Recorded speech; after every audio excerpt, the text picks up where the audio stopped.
The blast rattled our peaceful subdivision like summer thunder, glass panes shuddering, security systems wailing, and neighbors flooding outside within moments. Black smoke poured from Karen's pristine brick chimney, dense and furious. She emerged screaming, hair partially scorched, ranting about defective lumber, but I understood precisely what transpired. See, she'd been raiding my woodpile nightly for weeks. The identical stack she'd previously cited for violating aesthetic standards. Each time I restocked the missing timber, more vanished. So I quit replacing it with ordinary firewood. I employed creativity because in communities like ours, logic fails with individuals like Karen. They only comprehend lessons that detonate in their presence. Before we proceed, tell me your location and current time, and subscribe for additional Wild Community Association tales just like this. Before the mayhem and ash, existence at Willow Creek Estates felt tranquil, excessively tranquil, honestly. It's among those HOA subdivisions resembling catalog perfection, pristine barriers, sculptured grass, and residents whose smiles emerge only under observation. I relocated here 8 years back following my spouse's passing, figuring I needed serenity, and perhaps somewhere regulations maintained simplicity. I miscalculated badly. Initially, I maintained privacy, working remotely as independent mechanical consultant handling fabrication designs for regional manufacturers. My rear yard functioned as my modest laboratory, a grill station, equipment storage, several workbenches, and my prized possession, a precisely arranged timber stack I harvested each autumn.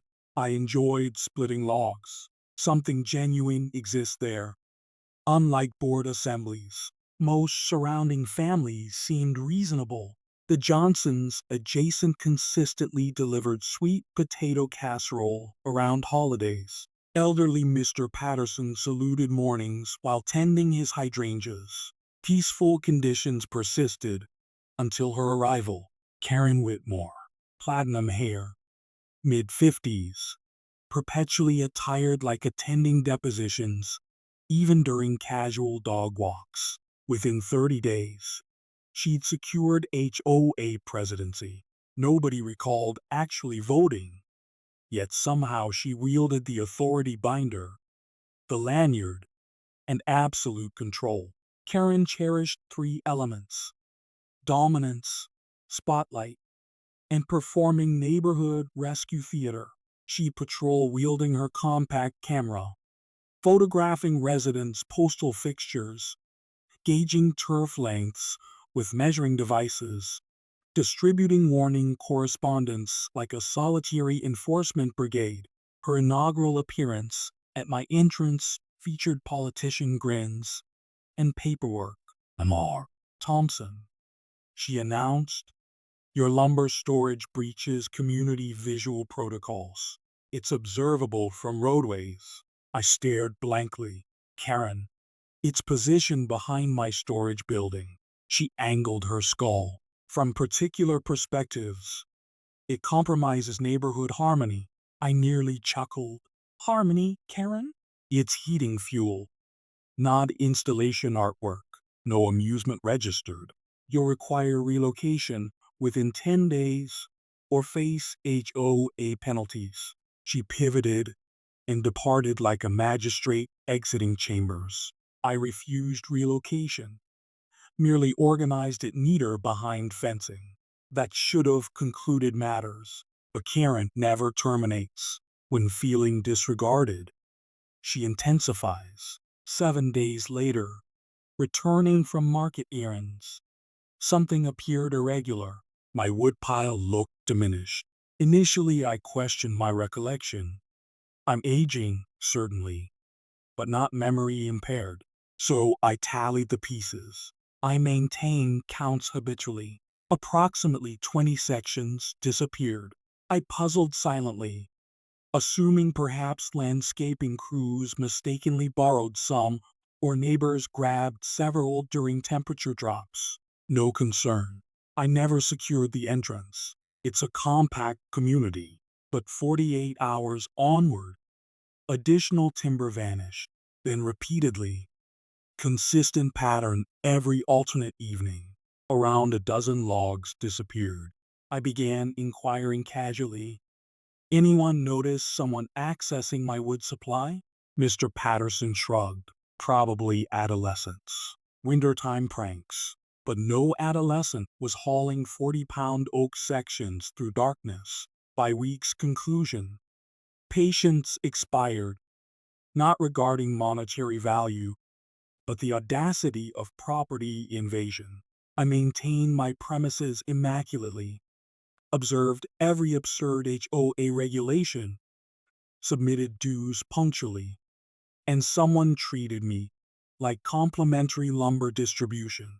So I established a small experiment. I arranged logs with tiny marks carved on terminations, a tradesman's technique. If any disappeared, I'd identify precisely which ones. Then I positioned a compact motion detector lamp near the shed. That evening, approximately 11:30, the illumination activated. I rushed to the rear window, but observed only a silhouette slipping through the gateway, something reflective catching moonlight, too rapid for identification. Next morning, predictably, 4 marked logs vanished, and grass near the gate was compressed by footwear, high heels. Now, limited women in Willow Creek venture out in heels at midnight. Actually, only one came to mind, residing 2 doors down. Still, I wasn't prepared for accusations. Perhaps she was strolling, perhaps coincidence.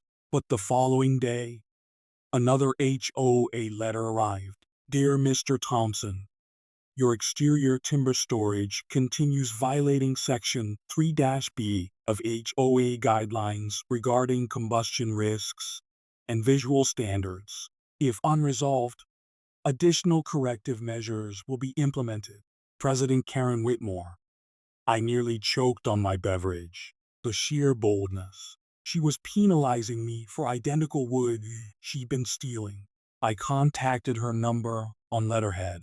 No response. So I drove past her residence that afternoon, and there, through her expansive front window, I witnessed my firewood, identical notch I carved, positioned neatly beside her hearth. I stood there astounded.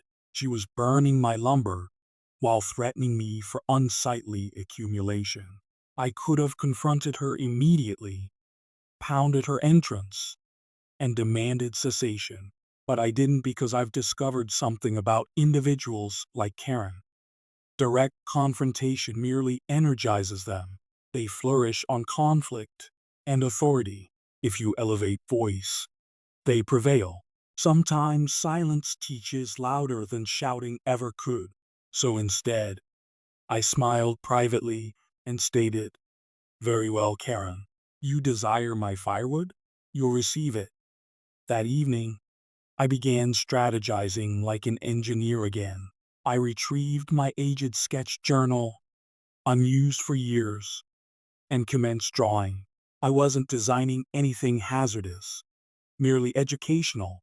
I wanted Karen experiencing consequences of her behavior, not simply hearing about them. I examined my laboratory inventory, some hollow log sections from previous endeavors, leftover pyrotechnic powder from Independence Day experiments, and substantial creative frustration.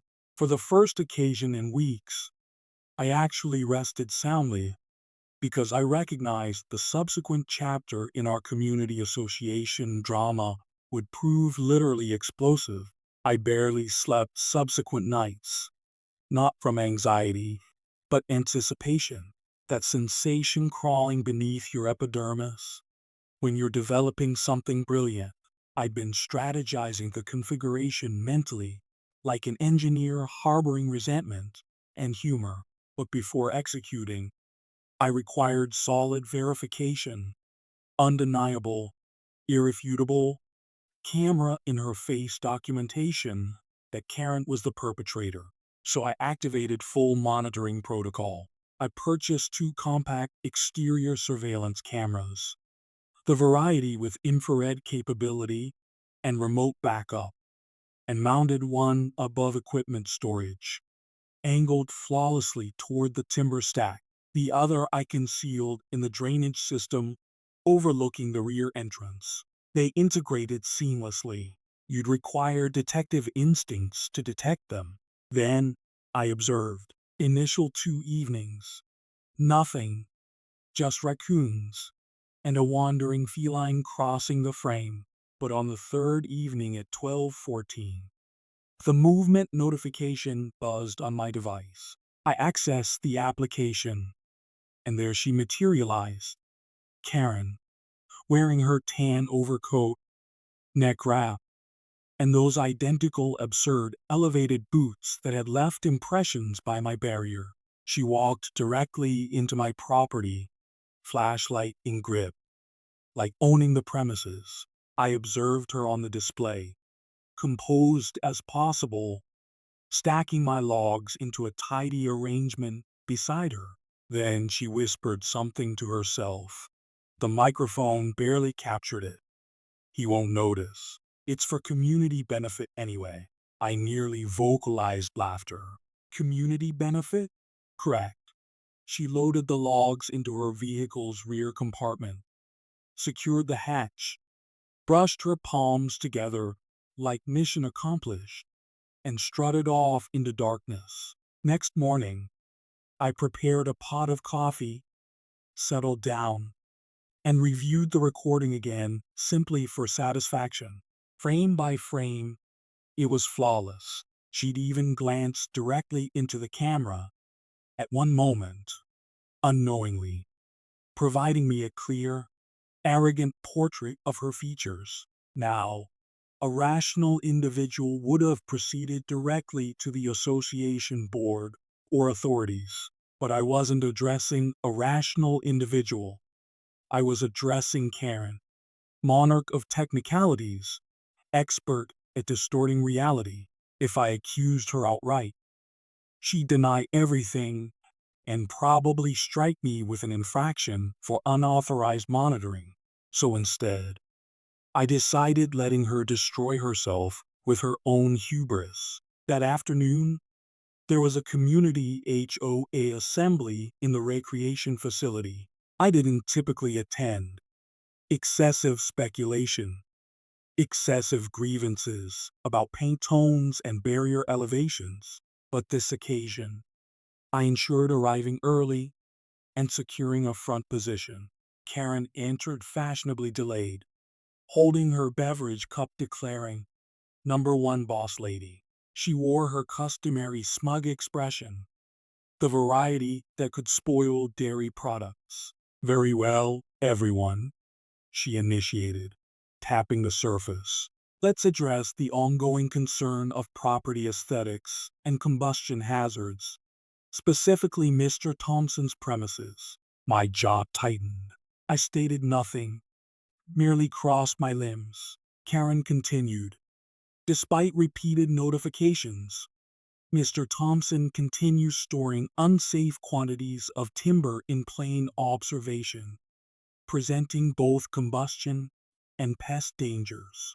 I've documented the infraction personally." Someone in the rear muttered, "You document everything." A few chuckles rippled across the chamber. She disregarded them. "Effective immediately, the HOA will penalize Mr. Thompson $250 for non-compliance and mandate removal of the offending materials within 72 hours. I elevated my hand calmly. "Karen, may I contribute?" She provided a patronizing smile. "Of course, Tom. Just remember this is a community assembly, not a confrontation." I leaned forward. "Excellent. Because I'm not here for confrontation. I'm here clarifying something. You stated you documented my firewood, correct? Yes, I did. And that documentation, it's recent? She smirked. I'd estimate within the previous 48 hours. The chamber went silent. I smiled. Fascinating. Because in those 48 hours, half my firewood was stolen. Karen blinked, clearly not anticipating that. Well, perhaps you misplaced it. I don't misplace 80 pounds of oak, Karen. She opened her mouth, but I continued. Amusing thing is, I installed cameras following the second theft, and guess who appeared on video? The color drained from her features. You can't. That's a privacy invasion. I interrupted her, voice cool. The cameras are on my property facing my wood pile. Perfectly lawful. Would you like viewing the recording? The crowd murmured. Someone gasped. The HOA financial officer leaned over, whispering something to the deputy president. Karen stammered. This is harassment. You're distorting this. I'm not distorting anything, Karen, I stated, reclining. You were caught red-handed, or perhaps red-heeled. Laughter erupted around the chamber. Even the normally silent HOA secretary had to conceal her mouth. Karen's face turned crimson. You're fabricating. Want me playing the video? I asked, displaying my device, because I brought it with me. She froze. You could observe the panic behind her eyes, the mechanisms turning, attempting to calculate how damaging it would appear. Finally, she inflated her chest and hissed, You'll regret this. Then she stormed out. The assembly descended into chaos. People talking over each other, some defending her, others laughing. The deputy president finally stood and stated, We'll review this matter further. But I could discern from the expressions around the chamber the tide was shifting. People were exhausted of her tyranny. That evening, I checked the recording again, saved it to multiple drives, and even emailed a copy to myself just in case she got any bright ideas about data interference. The next few days were blissfully quiet. No letters, no warnings, no Karen marching past my house. For a moment, I thought perhaps she'd learned her lesson. But Karen doesn't quit. She retaliates. 3 days later, I got a citation in the mail from the HOA for unauthorized security installations visible from the street. My cameras. I laughed so hard, I nearly spilled my coffee. She was doubling down. That's when I decided it was time to move to phase two. The cameras had done their job. Now it was my turn to teach her the real lesson. I opened my workshop door, flipped on the light, and looked at the remaining pile of logs. A wicked grin spread across my face. All right, Karen, I whispered. Let's make your next fireplace a little more memorable.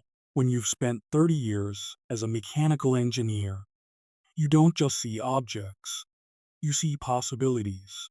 Every tool, every material, every piece of wood has potential energy waiting to be directed. And after what Karen pulled, I was about to direct mine. Now, to be clear, I wasn't planning to injure anyone. I wanted something poetic justice.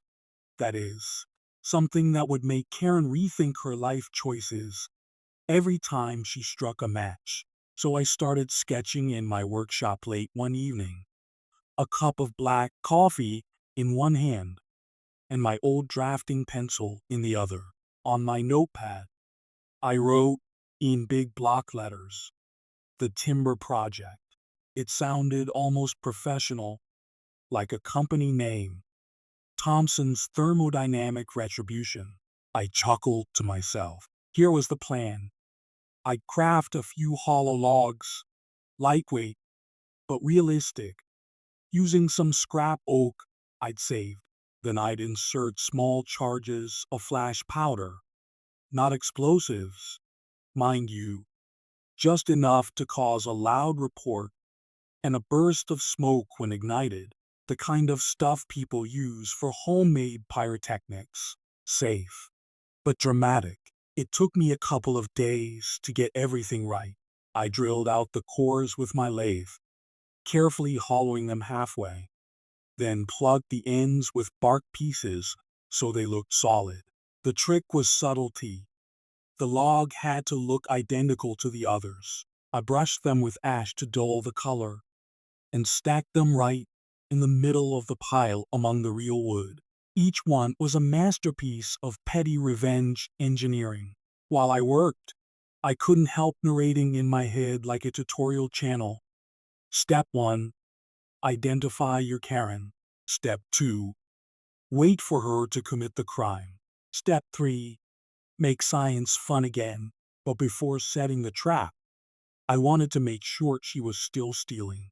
It had been a few quiet days since the HOA meeting, and part of me wondered if the humiliation had scared her off. Then again, this was Karen, the kind of person who would rather set her reputation ablaze than admit fault. So I gave it time. On the fifth night, I saw a faint flashlight beam cutting through the darkness of my backyard. I watched through the curtains, sipping whiskey, as the silhouette of Karen crept toward my woodpile once again. Her SUV idled by the curb, headlights off, trunk open. She still has the nerve, I whispered to myself. Attaboy. The camera caught everything. The same gloves, the same coat, the same self-satisfied smirk as she loaded my logs into her vehicle. And among those logs were my 3 hollow masterpieces. Once she drove off, I turned off the lights, leaned back in my chair, and exhaled slowly. The job was done. The fuse, metaphorically speaking, was set. The next morning, I went about my routine as usual. Coffee, email, reading the HOA bulletin that had arrived. Another gem full of reminder notices from Karen's desk. I couldn't help but laugh at the irony. Her name printed right above a paragraph about the importance of neighborly respect. Around noon, I decided to take a walk through the neighborhood. As I passed Karen's house, I saw her in the driveway, chatting with one of her loyal followers, MRS Chambers, the HOA financial officer and self-proclaimed community moral compass. They were standing beside Karen's garage, sipping tea. Behind them, I noticed something new. A shiny steel log holder stacked high with firewood. My firewood. I recognized the exact cut pattern my saw left. A distinct angle that wasn't factory standard. I smiled politely as I walked by. Morning, ladies, I said. Karen turned, her tone clipped and overly sweet. Good afternoon, Tom. Lovely day, isn't it? Oh, perfect weather, I replied. A bit windy, though. Wouldn't want anything flammable lying around. Her smile tightened. Don't worry, I know how to handle fire. I bet you do, I thought. That night, I went to bed early. I wasn't expecting anything spectacular. Maybe a loud report, some smoke, and a frantic Karen waving a broom. But what happened? Well, it was beyond even my imagination. It started around 8:45. I was watching a rerun of Mythbusters, fittingly enough, when a dull boom echoed through the distance. I turned down the volume. Then another boom, louder this time. Then silence, followed by the faint, unmistakable sound of someone screaming. Oh my God! I stepped out onto my porch and saw a plume of gray smoke rising above the row of houses. The smell of burnt ash drifted faintly through the air. A few neighbors were already gathering in the cul-de-sac, phones out, trying to see what happened. I kept my expression neutral as I walked toward the commotion. Karen's house stood out immediately, her front windows fogged with smoke, her chimney belching like a factory. The decorative wreath on her door was half singed. Karen stood in the yard, hair frizzed, face blackened with soot, wearing a silk robe that now looked like something rescued from a barbecue pit. She was shouting at a firefighter, waving her arms wildly. It just exploded out of nowhere. I was burning a few logs, and then boom. The firefighter was trying hard not to smile. Ma'am, it looks like you had some kind of combustion buildup. Maybe something inside the wood caught fire too fast. Karen blinked. Are you saying it's my fault? The man shrugged. Could be a lot of things. Maybe you bought bad wood. Oh, I didn't buy it, she said, and then stopped herself mid-sentence. I raised an eyebrow. Oh, really? She glared at me, realizing what she'd said. I mean, I sourced it locally. Sourced? I repeated. That's one way to put it. Everyone in the crowd turned toward me. The Johnsons were whispering. Mr. Patterson was smirking, and even the firefighters looked amused. Karen's face turned the color of her bathrobe, or what was left of it. I should call the HOA, she snapped. I think they're already here, I said, nodding toward Mrs. Chambers, who had just arrived, phone in hand, looking absolutely mortified. Karen, Mrs. Chambers whispered, people are talking? Did you really? I would never steal, Karen barked. I interrupted her softly. Funny, because I have the footage that says otherwise. Karen's jaw dropped. The firefighters exchanged glances. At that moment, I didn't even feel angry anymore, just satisfied, like watching a perfectly engineered system complete its function. Precise, efficient, inevitable. Karma doesn't knock. It explodes through the chimney. That night, after the fire trucks left and the neighborhood settled down, I sat on my porch with a cold beer and looked at the faint orange glow still flickering through Karen's windows. Somewhere in the distance, a dog barked. I raised my glass and whispered to the stars, to science. The morning after the incident, the neighborhood group chat was pure chaos. My phone buzzed nonstop. Did you hear the explosion? Karen's fireplace blew up. I swear I saw sparks shoot out of her chimney. I sipped my coffee and scrolled through the messages, pretending to be just another concerned neighbor. Hope she's okay, I typed with a perfectly measured dose of sincerity. By noon, a fire inspection truck was parked outside Karen's house along with two HOA board members. And of course, Karen herself, still shaking off the embarrassment like a wet cat. She was wearing oversized sunglasses and a hat that screamed, "Don't look at me." But everyone was looking anyway. I couldn't resist. I strolled over with my mug, casual as ever. "Morning, Karen," I said cheerfully. "Rough night?" Her head snapped toward me like a turret locking on target. "This isn't funny, Tom. My fireplace exploded. It could have killed me.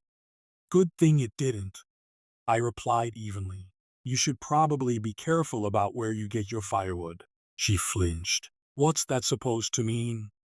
"Oh, I don't know," I said with a half smile.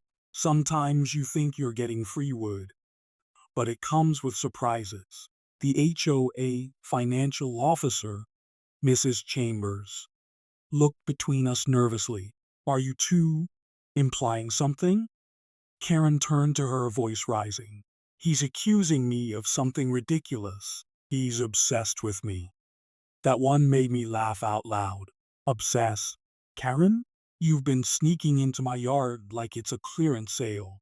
The inspector cleared his throat, interrupting. "All right, folks, let's stay focused. Mrs. Whitmore, I've examined the remnants of the firewood in your fireplace. It seems a few logs contained Well, some sort of reactive powder, probably flash powder residue. Karen gasped theatrically. Flash powder? You mean explosives? The inspector frowned. Not in a dangerous amount. Looked more like pyrotechnics material. Small combustion. Nothing military grade. Karen's lips curled into a sneer as she turned toward me. See, he did this. He planted explosives in the firewood to kill me. The HOA members gasped. I stayed completely calm, took a slow sip from my mug, and said, "That's a bold accusation, Karen, especially since you've admitted on record just now that the wood came from me." Her mouth opened, then closed, then opened again like a fish gasping for logic. I didn't. You can't prove anything." "Oh, but I can," I said, reaching into my pocket. "Remember the cameras? The ones you fined me for? They're very handy. Want to see the footage?"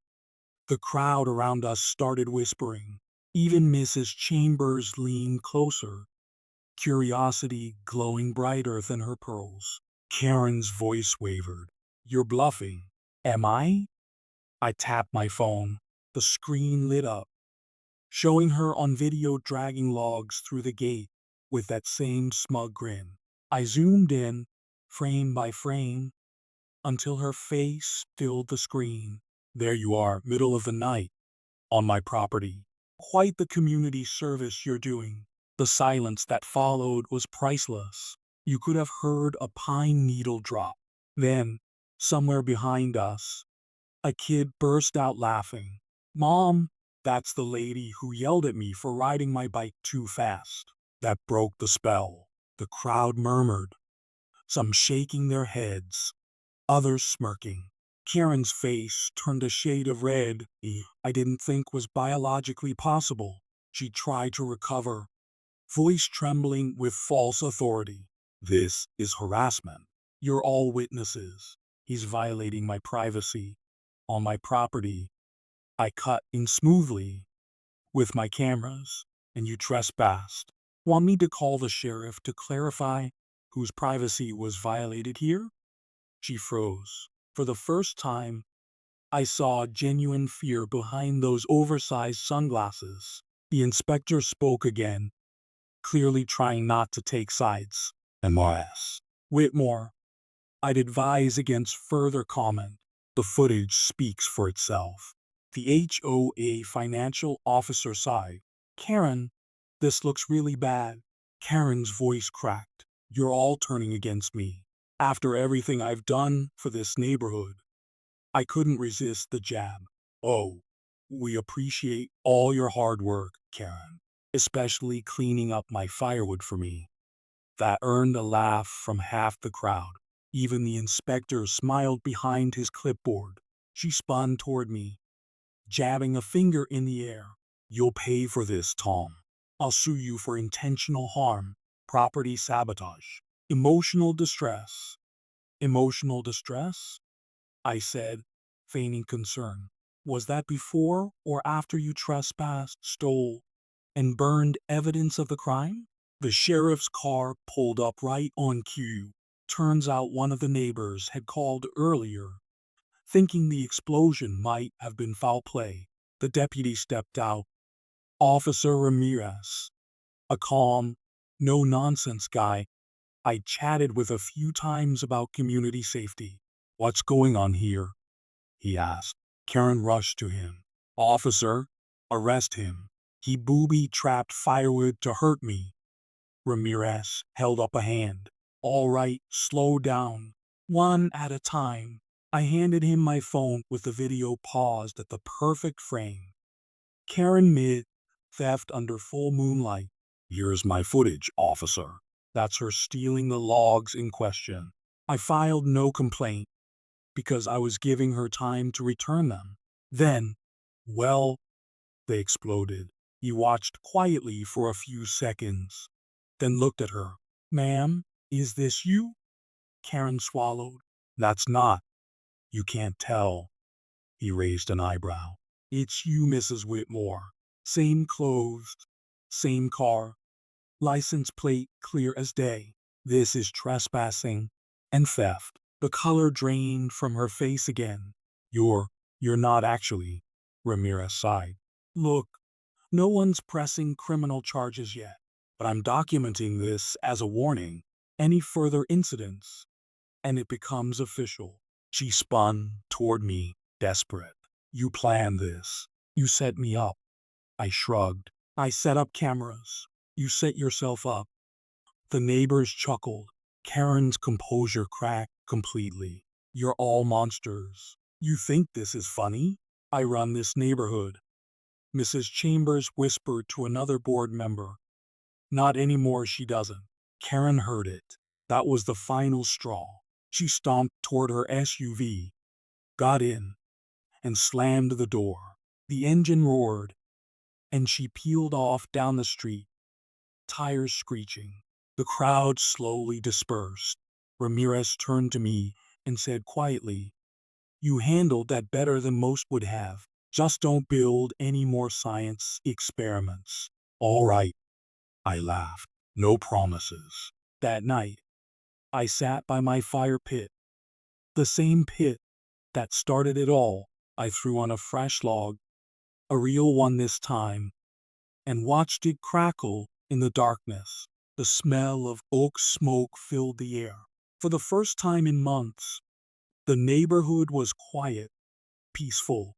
No rule memos, no measuring tape patrols, no HOA letters slipped under my door.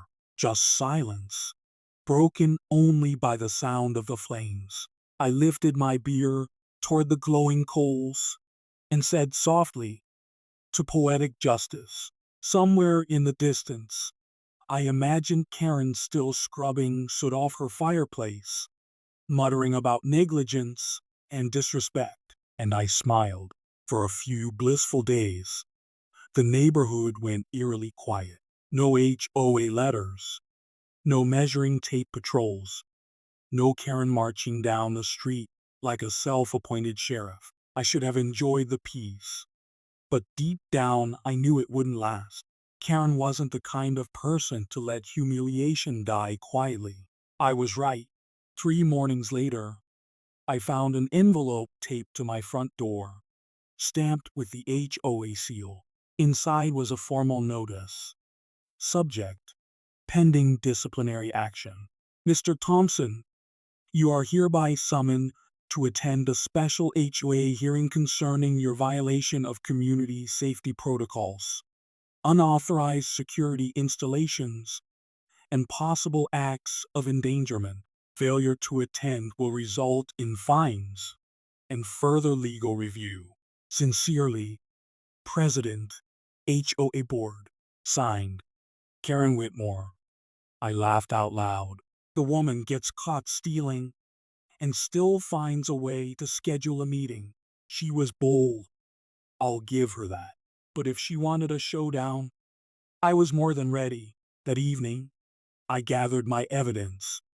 Camera footage, the inspection report from the fire marshal, and even a few printed screenshots from the neighborhood group chat showing people confirming the explosion came from her fireplace. By the time I finished, I had a folder thicker than a college thesis. The HOA meeting was set for Thursday night at the community clubhouse, the same beige room where Karen had humiliated me weeks ago. Fitting place for a reversal of fortune. When I arrived, the parking lot was full. Word had spread fast. People love drama, especially HOA drama. Even folks who usually skip meetings were there, whispering excitedly like they'd come for a courtroom showdown. Karen sat at the head of the long table, chin raised, flanked by her loyalists. Mrs. Chambers, who looked like she wanted to sink into her chair, and 2 newer board members who wore matching expressions of regret. Mr.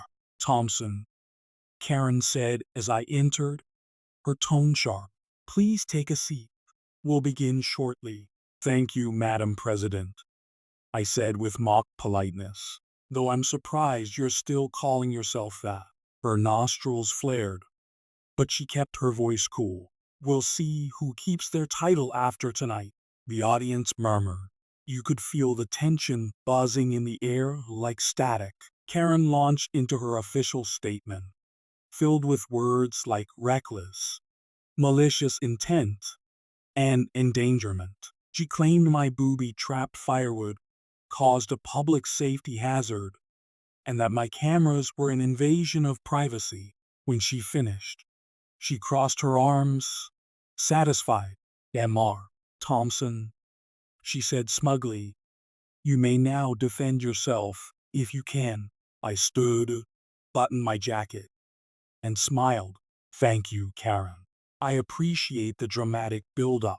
A few chuckles rippled through the audience. I placed my folder on the table, flipped it open, and began, slowly, deliberately.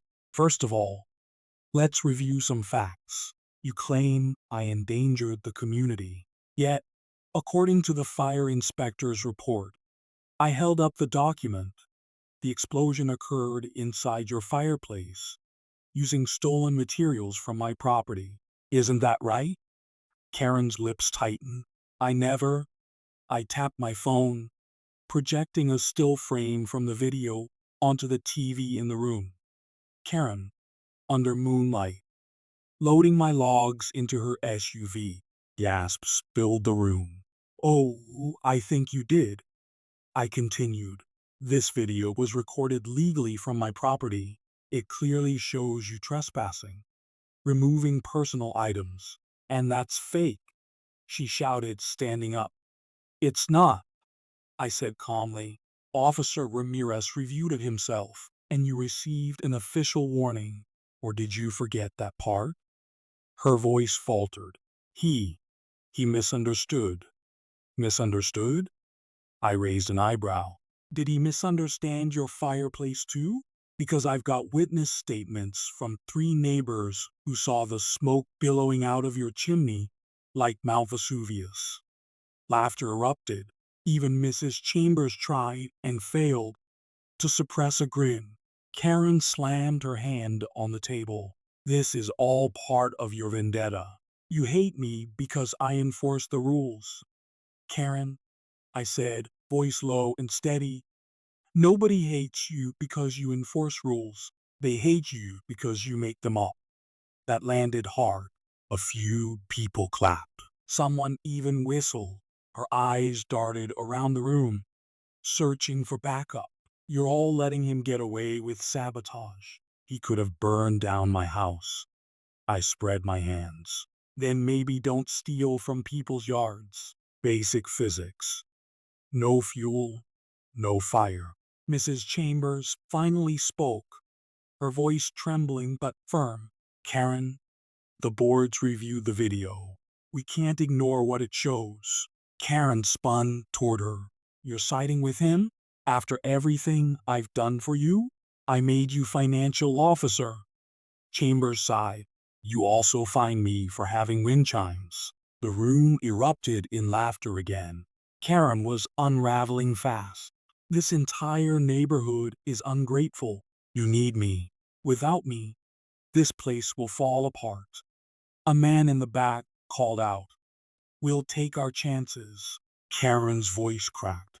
You can't do this. You can't vote me out. The vice president, a quiet retired attorney named Wilson, stood up slowly. Actually, he said, adjusting his glasses, according to HOA bylaws, the board can call an emergency vote if a sitting president acts against community interest. Shall we? Karen's face froze. You wouldn't dare. Wilson raised his hand. All in favor of removing Mrs. Whitmore as HOA president? One by one, hands went up, first hesitantly, then confidently. Chambers' hand rose too. Even the new members followed. Then almost every person in the audience lifted their hands. Wilson nodded. Motion carried. Karen looked around in disbelief, trembling. You're firing me? Not firing. Wilson said gently, relieving you of duty. For a moment, she just stood there, silent. Then, without warning, she grabbed her purse, muttered something about lawyers, and stormed out of the room. The same dramatic exit she'd made before, only this time no one followed her. When the door slammed behind her, the entire clubhouse erupted into applause. Someone shouted, "Long live common sense." Another yelled, "Karen free zone." Finally, I just stood there, smiling quietly. It was over.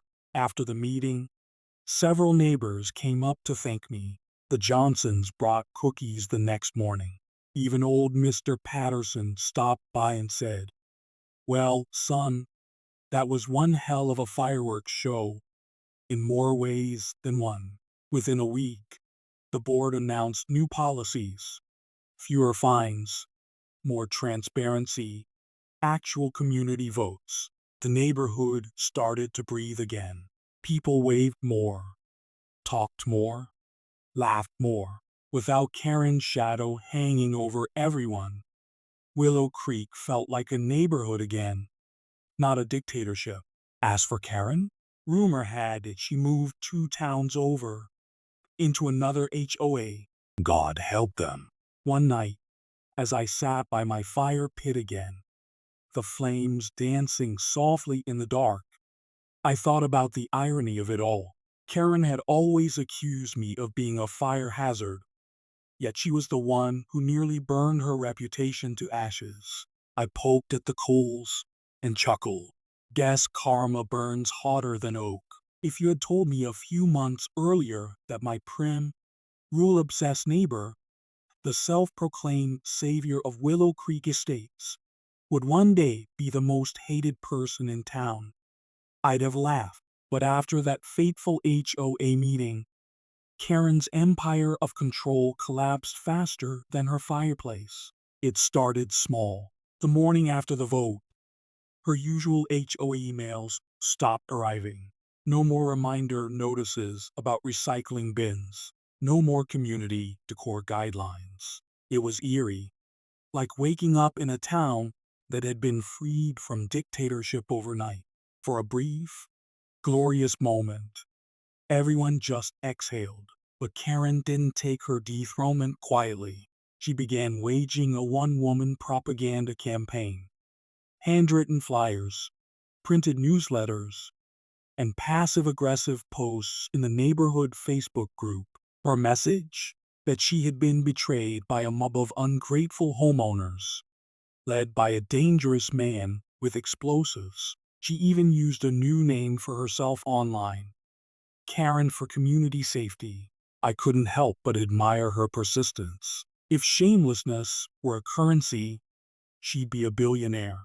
One of her first moves was filing a formal complaint with the county office, accusing the HOA board of corruption, gender discrimination, and conspiracy. The county clerk probably still has her name highlighted in neon on their complaint list. Meanwhile, the neighborhood carried on as if nothing happened. The new board president, Wilson, turned out to be a calm, reasonable guy who actually listened to people. Under his leadership, rules were relaxed, and for the first time, the HOA hosted a summer barbecue, something Karen had previously banned for smoke visibility concerns. I was the honorary grill master. The irony wasn't lost on anyone.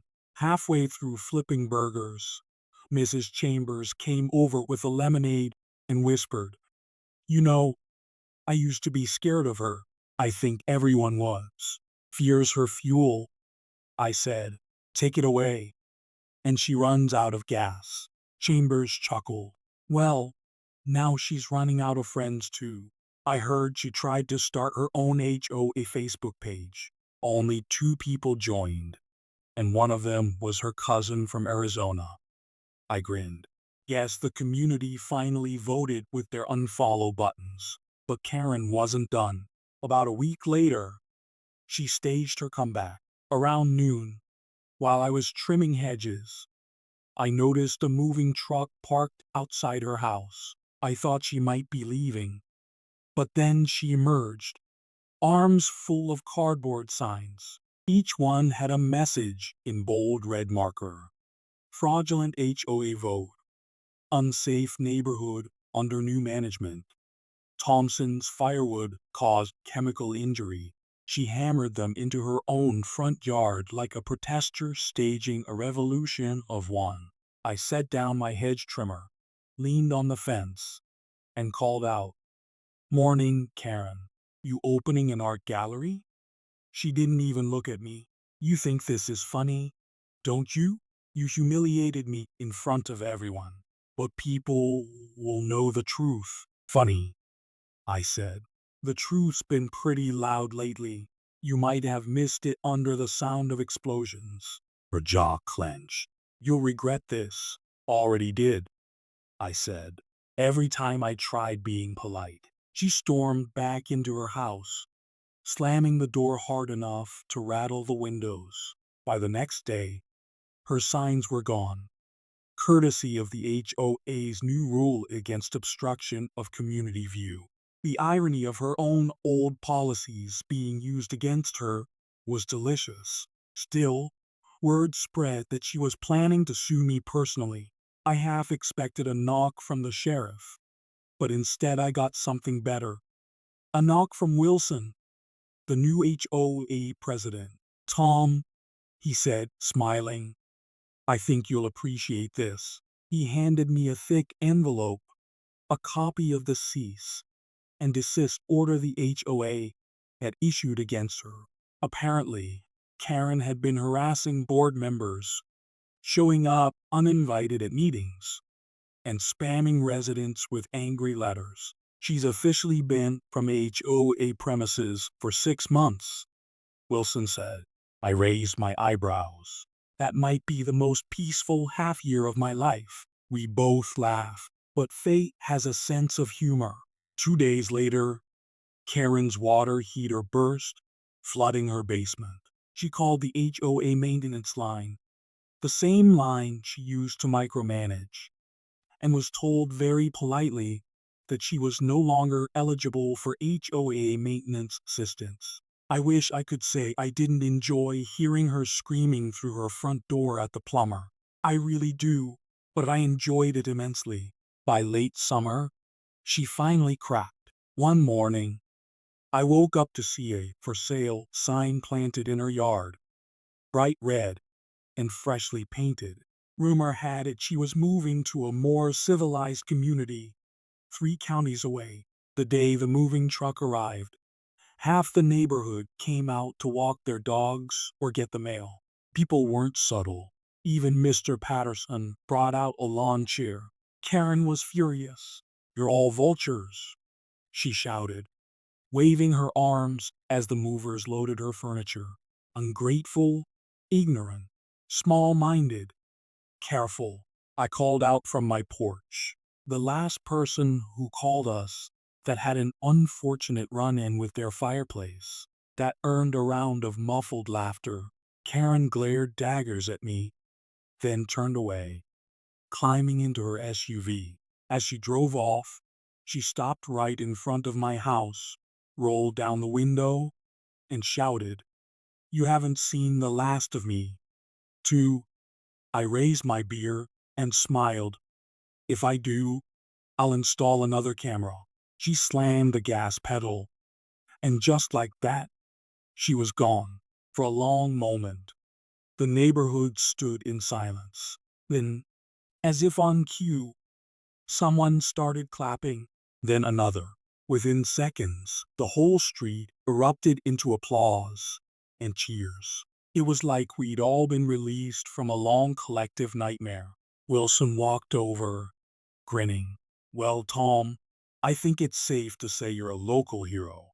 "Hero's a strong word," I said, chuckling. "I just lit the fuse." He laughed. "Literally." From that day on, life at Willow Creek changed completely. The new board was fair and transparent. The petty letters stopped. The annual barbecue became a regular tradition. Even Karen's old no decorations rule was scrapped. And come December, the neighborhood lit up like a holiday movie. I'd sit by my fire pit most evenings, sometimes joined by neighbors who'd bring over drinks and stories.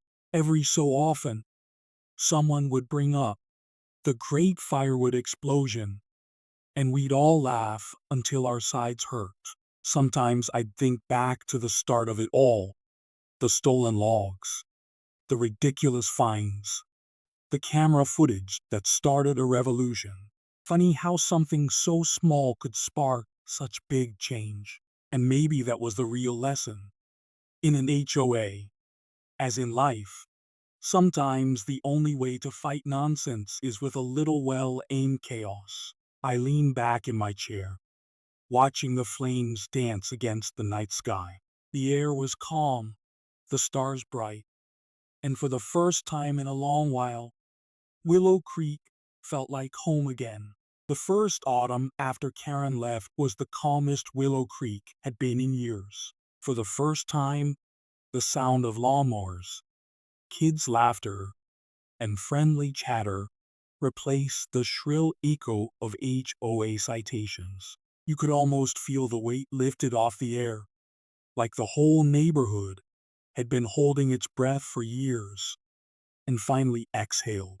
I remember walking down the street one chilly morning, coffee mug in hand, watching neighbors string up lights for the upcoming harvest festival, something Karen would have called a community hazard due to electrical clutter. Now it was a celebration. Mrs. Johnson waved at me from her porch. "Tom, we are hosting chili night next weekend. You're bringing the wood, right?" I laughed. "Real wood this time, I promise." "Good," she said, winking. "We don't need fireworks indoors." That joke had become legend around here.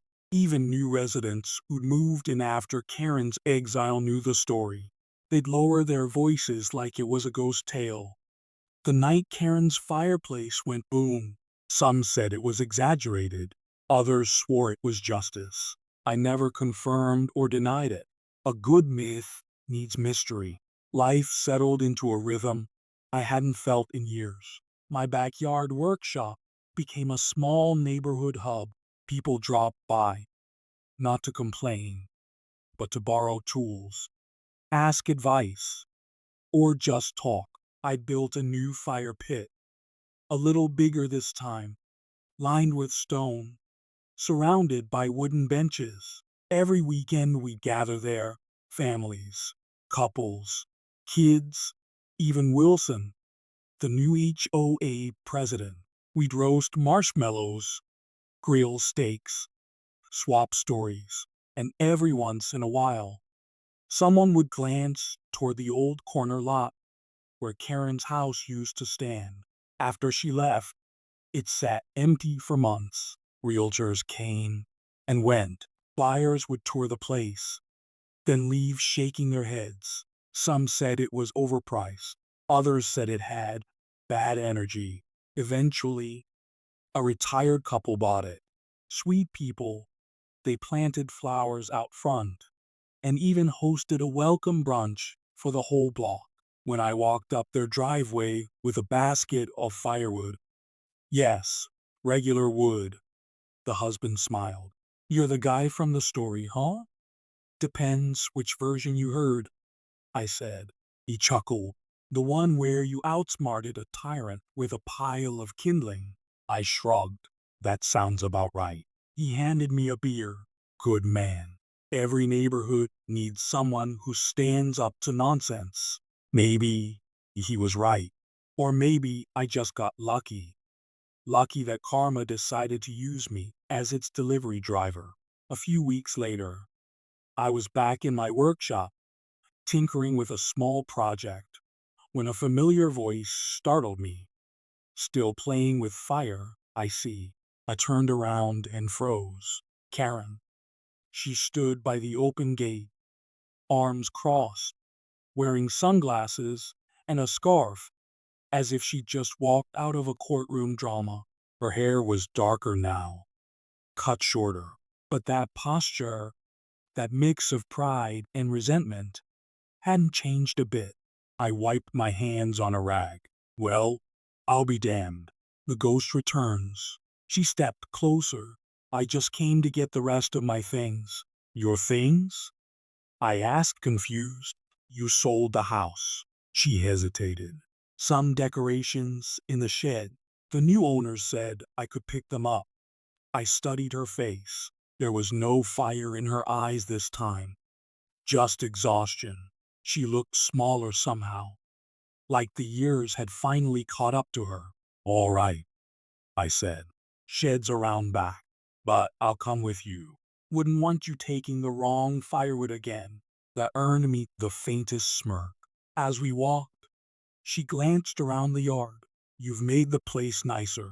Thanks, I said. It's easier when no one's threatening to fine you for existing. She sighed. I wasn't trying to be cruel, Tom. I just wanted things to be orderly, controlled. Yeah, I said softly. That's the problem. People aren't meant to live under control. Not like that. A neighborhood isn't a military base. She didn't answer, just opened the shed, took out a dusty box, and stared at it for a while. You made me the joke of this town, she said quietly. Do you have any idea how humiliating that was? I looked her straight in the eye. Karen, you did that to yourself. I just held up the mirror. For a moment, she looked like she wanted to argue. Then her shoulders dropped, and she nodded slowly. Maybe you're right. When she turned to leave, she paused at the gate. You know, they call me HOA Karen online now. Someone even made a meme. Internet's undefeated, I said with a small grin. She didn't smile back. Take care, Tom. And just like that, she walked away. No threats, no yelling, no fanfare. For the first time, Karen left quietly. I stood there for a long while, staring at the empty street. The wind rustled through the trees, carrying the faint scent of pine and ash. I couldn't help but feel something. Not pity exactly, more like closure. Because the truth was, Karen wasn't just a villain. She was a warning of what happens when control becomes obsession, when pride blinds you to decency. That night, the neighborhood gathered again around the fire pit. The flames flickered against the circle of smiling faces, faces that had once avoided eye contact for fear of being fined for improper lighting. Wilson raised his glass to peace, and to the man who reminded us that standing up to bullies never goes out of style. Everyone cheered. Someone shouted, "To Tom and the great firewood incident." I laughed, lifting my bottle. "To Karen," I said, smirking. "May her next neighborhood have better insurance." The whole circle burst out laughing as the fire crackled and the night deepened. I leaned back and watched sparks drift into the sky. They looked like tiny stars breaking free, wild, bright, untamed. And I realized something. Revenge had never really been the point. It wasn't about payback. It was about balance, about reminding people that respect, once taken for granted, will eventually demand to be restored, sometimes through words, sometimes through fire. When I finally headed inside, I glanced one last time at the glowing embers. They pulsed gently in the darkness, like a heartbeat, peaceful, alive. And for the first time since I'd moved to Willow Creek, I felt truly home. In life, there's a fine line between order and control, and once you cross it, even good intentions can turn toxic. Karen thought she was protecting the community, but she was really suffocating it. Her downfall wasn't caused by firewood or fireworks. It was caused by arrogance, by the belief that she was untouchable. And maybe that's why stories like this resonate. because we've all met a Karen at some point. Someone who uses power to belittle others, who mistakes control for leadership. But when truth and patience collide with that kind of ego, justice has a way of showing up, sometimes loud, sometimes messy, but always poetic. So here's the lesson. Respect goes both ways. Treat people fairly, mind your own yard, and don't steal someone else's wood, literal or metaphorical. What would you have done in my place? Drop your thoughts in the comments. And if you enjoyed the ride, don't forget to hit that like button and subscribe to Winds of Thought for more wild, true to life community association dramas. Because in this neighborhood, karma always collects.